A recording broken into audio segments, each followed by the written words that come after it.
So at long last, Virak had brought out a new rifle in 2019, the much acclaimed and talked about HW100 Bullpup.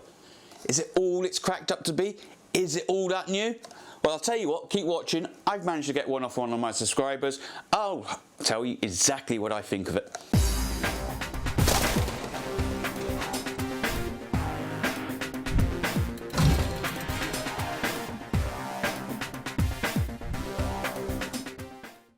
Don't forget to visit www.airgunology.com. On there you'll find all of our social media links and forums and 3D printed sections.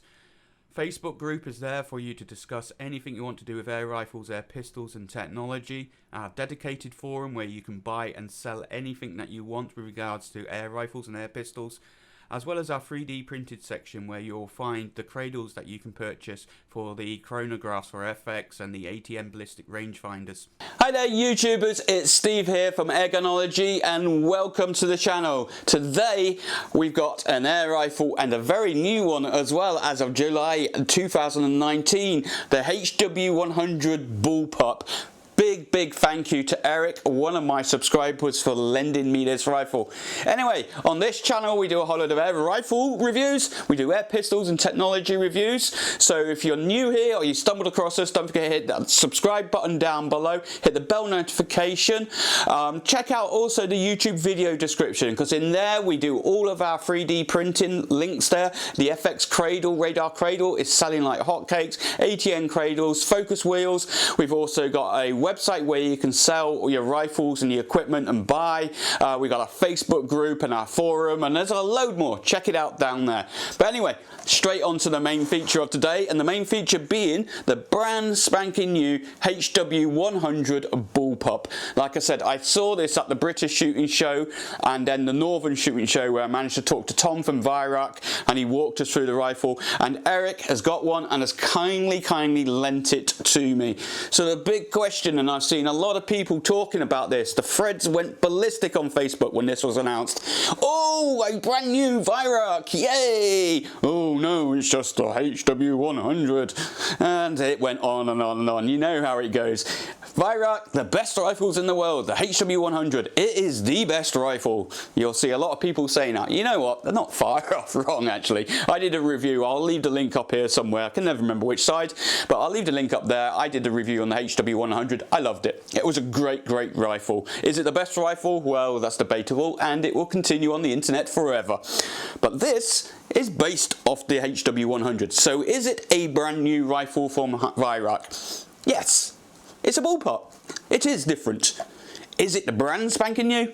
No. It is literally a direct copy of the HW100 with a few things tweaked. The obvious thing is they've stuck it in a Bullpup stock, and they've moved the cocking handle with linkages to push it forward so that you've got it now on this pretty biathlon lever on here. And those are the major changes. So, like I said, came out in July 2019. Price wise, well, I've done some searching around all of the RFDs that are on the internet, and you're looking at 1,140 of your UK hard-earned pounds. Expensive, indeed, it is expensive, but it's German engineering, it's Virak, and it's new. It's going to be good, isn't it? Definitely. Now, you can get this in 177 and 22. I'm not sure if you can get it in FAC yet. I've not seen anyone mention it in the UK, and I'm not sure about other countries, but I'm sure it will come out sometime soon if it haven't. So at the moment, obviously this is a 12 foot-pound. I've got the 177 version here. And talking of versions, it comes in two versions. First version being this one, the standard Bullpup. And then you get an even shorter one, which they call a carbine, with the German K carbine, which is even shorter. Basically, it's 100mm shorter tube, shorter barrel. So while we're talking about that, let me give you some specs on it. Basically, the weight for the standard is 3.78 kilograms unscoped, or 3.3 for the smaller carbine. The length is 835 mils, not including the silencer, in length, and for the carbine carbine, it is 100mm shorter of 735mm, and the barrel length is very similar, 410mm versus 310mm. So then that comes on to the dreaded shot count. Yes, the shot count. So obviously with the carbine version it's a much shorter barrel, so it's going to have less shot count, but the shot count on this, the Bullpup, is not great. If you're used to the things like I've got up there, the FX or the Red Wolf with the carbon bottles of 500 plus shot counts, you're not going to get it with this. Nope. So let me give you the figures. So the carbine 177, you're looking around about 50 shots, and in 2.2 you're looking at 70 shots, and then if you go to the standard version of this in 177 you're looking at 110 shots versus 140 shots in 2.2. Now I'm shooting this, obviously it's a standard version 177. I'm getting about 6 or so, 7 magazines before I then start getting close to the green, so it's around about the 110 mark, not bang on, but pretty much. So you're not talking massive shot counts there. So anyway, let's do what we usually do, walk around the rifle, talk about the bits and pieces. We'll start at the back as usual. Butt plate, nothing to write home about. It is your standard butt plate. You can adjust it up and down. That's it basically. Nothing to write home about. The stock. The stock underneath this soft tactile black, which is very nice. It doesn't leave many fingerprints. Underneath it is hardwood, and then it's coated with this soft tactile black. Very, very nice. A lot. Feels very much like the FX Wildcat. Then we have a cheek piece up here, which is non-adjustable, and that's actually quite hard. It's not soft as this, but it feels okay. At the back then we have a safety catch. Now the safety catch can only be engaged once the rifle's cocked. There's quite a good little cocking mechanism on here, and I'll talk about it in a moment. But the safety catch is back at the back here on the left hand side and on the right hand side. I don't know if we can see it there. So it's both sides. So this is an ambidextrous shock, and it can be ordered in left and right handed. However, you have to order it. You can't change it yourself. And the reason being is that the biathlon lever here, you cannot move it yourself. You have to order left or right handed. If you order it in left, then they ship it to you with the biathlon lever on the left hand side. However, the magazine system will always be to the right. So obviously no pellets, empty rifle. Cock it back, magazine into the slots here, very much like the HW100. Give it a little wiggle, push the magazine, catch it forward, push it forward, and you're good to go. And at that stage then you can put the safety on. It has to be cocked to put the safety on, safety off, line down and fire. Very, very nice. The cocking on it is sublime. I just listen to the sound of this. It sounds like a proper rifle. Yeah, that is really nice. It just sounds good. Yes, it's quite loud, but it just sounds nice. And the nice thing about it as well is that once it's been cocked, it sets some sort of spring system in here or a latch system. Basically, if you cock it a second time, the magazine will not rotate. In other words, it's got anti-double load. You have to fire the action off for the magazine to cycle. Very, very nice. And obviously that's linked to the safety catch only being able to apply once it's been cocked. Absolutely gorgeous. Now for the astute out there, you will notice that they've stolen something from a pistol. Yes, the pistol grip. That has come from a HW44 pistol, and it is a very, very nice grip, and it's got some different colour markings on it as well. It looks very sexy, very nice. I do like it. It feels good, and the balance is just over that pistol grip. Really nice. I can actually put that into my shoulder and hold it there for quite a long time. The other hand just fits nicely there. Very, very nice, and it just fits nice, and it just gets to the eye. It does the job well. Then underneath here we have plastic trigger guard, and then we have Virox 2-stage match trigger. I do like this trigger. It is a very, very nice trigger. Cock it, I can feel that stage, second stage, perfect, crisp, no surprises, very nice, very easy to use in the field, and when I was doing the shooting I loved it. Then we've got the rest of the stock comes down here, and this I do like. Very simple. Picatinny rail on the bottom as default with 2 screws, so you can take it off if you don't want it. Why can't the rest of the manufacturers do it? Brilliant idea, love it, simple things. Air cylinder underneath, 200 bar fill. We talked about the shot counts already. 200 bar fill, yes, you can guess it, my pet hate. The gauge at the front, do not like that. Yeah, I'm not going to labour anymore. They should not be there looking down the end of the rifle. Fill port underneath. Again, I don't like this. This is a fill plug, easy to be lost. It sits in there quite snug, but I do not like that.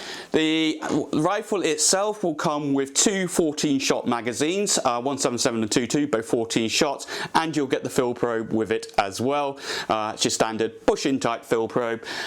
Green means good to go, yellow and red, obviously you shouldn't be going anywhere near those. Then we have the barrel up the top here, and the barrel has a half UNF. Now most people when they get the rifle will probably order it with the Virak silencer, and the Virak silencer is an excellent silencer, but it does add about 6 inches onto the length of this, so you might want to be looking at some sort of smaller one and sacrifice a bit of power.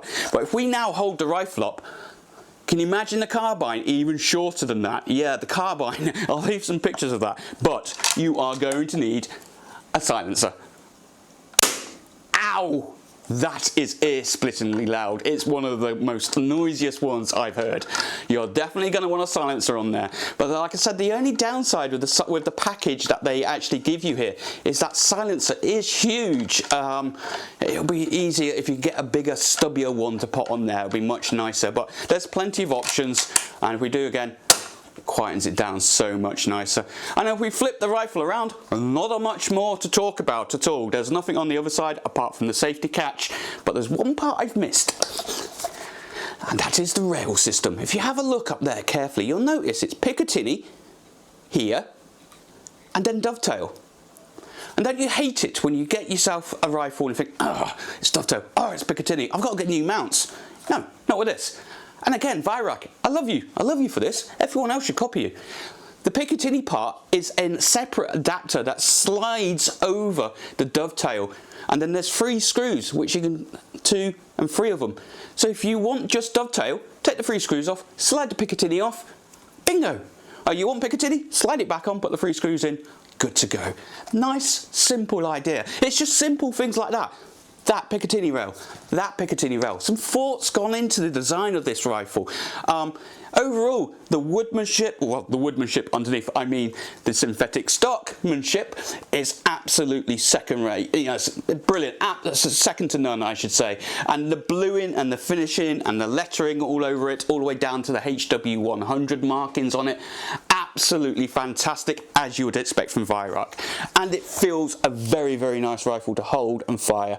Stick a smaller, stubbier silencer on there, you're good to go. So, it's no good being a fantastic rifle if it's crap to shoot. Let's go and find out outside, shall we? Alright guys, so we're outside now. It's autumn time in the UK, there's no wind, we're in the gazebo, it's a little bit rainy. We've got the HW100 Bullpup here, obviously in 177. So what we're going to do is we're going to do our usual, we're going to actually fire full 14 shots out the magazines. We've got 5 pellets, we've got some Crossmans, JSB Exacts, some QYS's, never tried them before, Diablo Fields and some Barracuda FTs. We've got the Crossmans, so nice cheap pellet Crossmans, 177s, 25 meters, let's go for it.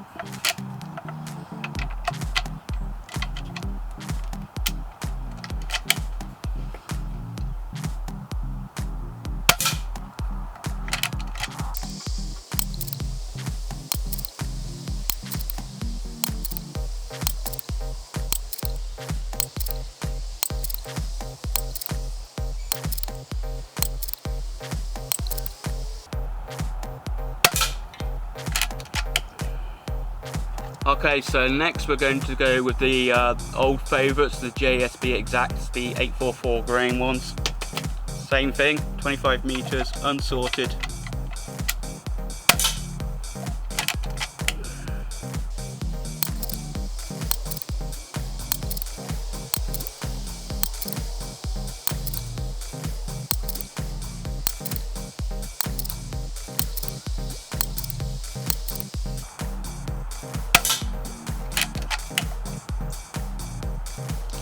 Okay, next up we've got the relatively new Chinese pellets, the QYS's. These are called the Streamlines. These are 4.50s. So let's give these a go. I'll be interested in these.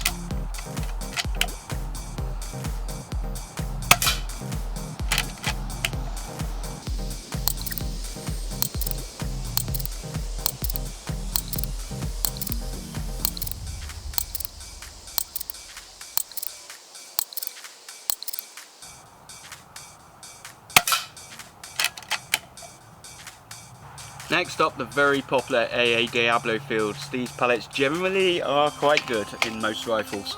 So again, let's give these a go, 25 meters.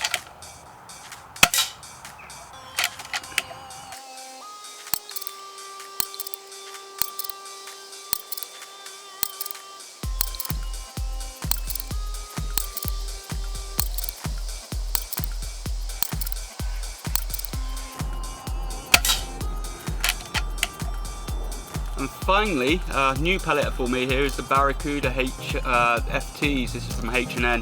So let's give these a go, see what these are like.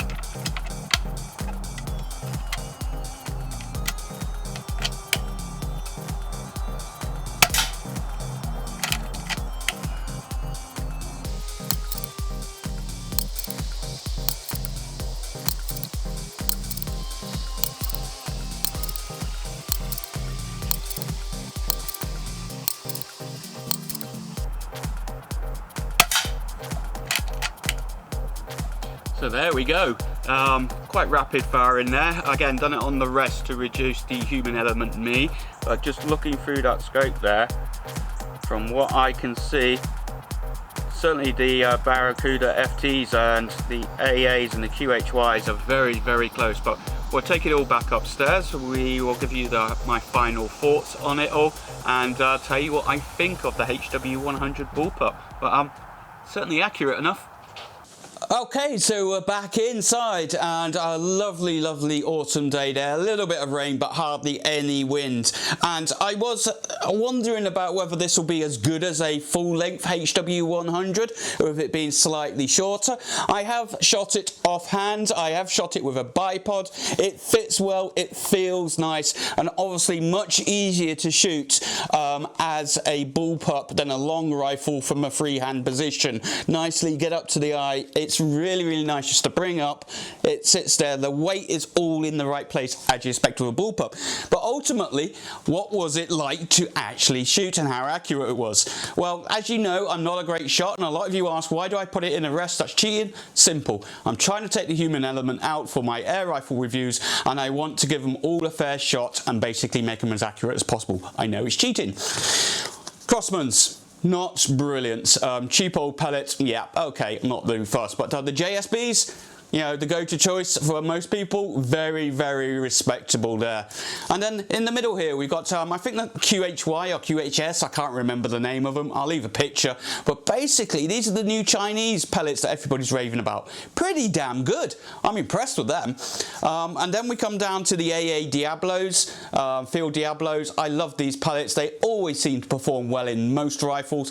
Fantastic grouping. And then, really, really surprising was the FT Barracudas from H&N. Pretty damn good, you know, and each of those, that's 14 shots in there, 25 meter rested. So accuracy, is it accurate? Yes, it is. I have pushed it out to 50 meters. Unfortunately, I can't put a camera down range for that. And those groups got slightly bigger, but just as good. So on a par with the HW100, most definitely. And that's to be expected, really. It is effectively a HW100 at the end of the day, with a little bit of tweaking for the cocking and a pistol HW44 grip put on it. So I've got some notes down here. Let me go through each of the bits and pieces and see what I think about it. Let's go with some pros. I'll bounce around a little bit, try and balance it out. The pros, I love the cocking mechanism. I just love that sound. It's just nice. And then the trigger, and obviously this is unloaded, but the trigger, second stage, feel it perfect. Perfect. Absolutely no creep whatsoever, straight out the box. I love it. And then while we're in this area as well, and again, empty magazine, I just love the simple magazine system. The one slight problem is that you do have to wiggle it a little bit. Sometimes it doesn't go in straight away, but it's just nice. And the way they've done the anti-double load as well. Absolutely brilliant. Super, super, super impressed with that. Absolutely impressed with it. And middle point, the price. We're talking the 11.5. I think the cheapest I've seen is £1,140. It is a tad expensive. You're hitting FX territory, wildcat territory here. We're not talking cheap bullpups anymore, but it seems to be the going price. Is it worth it? The build quality, the HW brands, we know they're good. The accuracy, yeah. It's worth it, I think. It's certainly worth it. We're not talking cheap old £400 or £500 here. Something that's going to work out the box, last for years. There is a downside as well with all this while we're talking about that. The shot count is pretty low. Now, it's good enough if you're taking this for what it's intended to. Going around the farm, taking out some pest control, pigeons, rabbits, and rats and stuff like that. That's great. 50 shots in the carbine, the small version, or 110 in 177 is plenty. But if you're at the range, you're going to be filling this up a lot. So yeah, it's a bit low. And it's the same with the HW100 as well, which then sort of brings me onto the fill probe and the gauge. I hate the gauge being here, and the fill probe, I do not like that. I can see that just easily getting lost. I just wish they'd find a different way of doing that, but that is a bit of a shame. So I've done the mag system, the weight and the feel of it. The weight is just absolutely perfect. I can pretty much stay here for quite a long time, no problems. If I did this with any other rifle, it's balanced perfect. That hand is what that hand should be, a supporting hand. This is what a bullpup should be like. Small, compact, walking around the farm, around the barns, around the haystacks, without this great big barrel moving around. This is exactly what it's designed to do. So I can definitely see a use for this, and it's something that Virak never really had. All of their rifles are what you'd call the classic long rifle. Now they filled that gap with the bullpup, most definitely. But the length stuff does bring me on to, it does need a good silencer. It's very loud. You need a good silencer on, and yes, this Virak silencer is an excellent silencer, one of the best on the market, but it's too long. You know, if you can get yourself a smaller, stubbier one and you need to look around, that would make it much nicer. You know, even if it was fatter, it would be nice, especially when you've got the carbine version that's so small, compact. Putting a massive great big silencer on sort of defeats the object on there. I love the top rail and the Picatinny slider on there. Brilliant idea. I love the Picatinny on the bottom that you can remove simply. Brilliant idea. Thank you, Virak. Love it, love it, love it. We've already talked about the mag system. Best magazines in the world, apart from the Daystates and the Brococks. I think these come a very close second. Absolutely brilliant. And then the final one really comes down to, do you like the pistol grip? Yes or no? It's a bit garish, but it's functional, it works, and the overall looks. Do you actually like it? You know, now you're either a bullpup fan or you're not. I don't think it looks too bad. I don't think it's ugly. I've seen a hell of a lot uglier. Some of the FX ones I've done not so long ago, the Verminator, that was pig ugly. But it's not too bad. It's okay, but it all comes down to personal opinion and personal taste, I suppose. So, that's my thoughts on it. Should you buy one? If you want a good bullpup that works and is accurate and you're looking around that price range, yes, stick it on the top list to go and try out, most definitely. Do you want one of these over a standard HW100? Well, if you're just going to do range work, no, it's not much point in it really. You're defeating the object, too low a shot count, etc. But if you are somebody that's doing some pest control around farms and you need a short stubby or out of a car window driving for rabbits at night, perfect rifle for that. So it really does come down to what you actually want the rifle for. You know, are you actually going to use it properly for what it's intended for? That's really my thoughts on it. Overall, it is a cracking rifle. Thank you, Eric, for lending it to me. Leave your comments down below, because I know a lot of you have got opinions on this rifle here, the HW100 Bullpup. Lots of you like it, lots of you hate it, lots of you are going, Virak, it's just a HW100 with a different stock on it. Leave your comments down below. I'd love to know. It's only been out a few months, so I've not seen any second hand yet, so I can't give you any second hand prices, but yeah, absolutely wonderful. Love to know your thoughts and comments. If not, subscribe as well. Don't forget to check out the links in the video description, and I'll see you on the next video.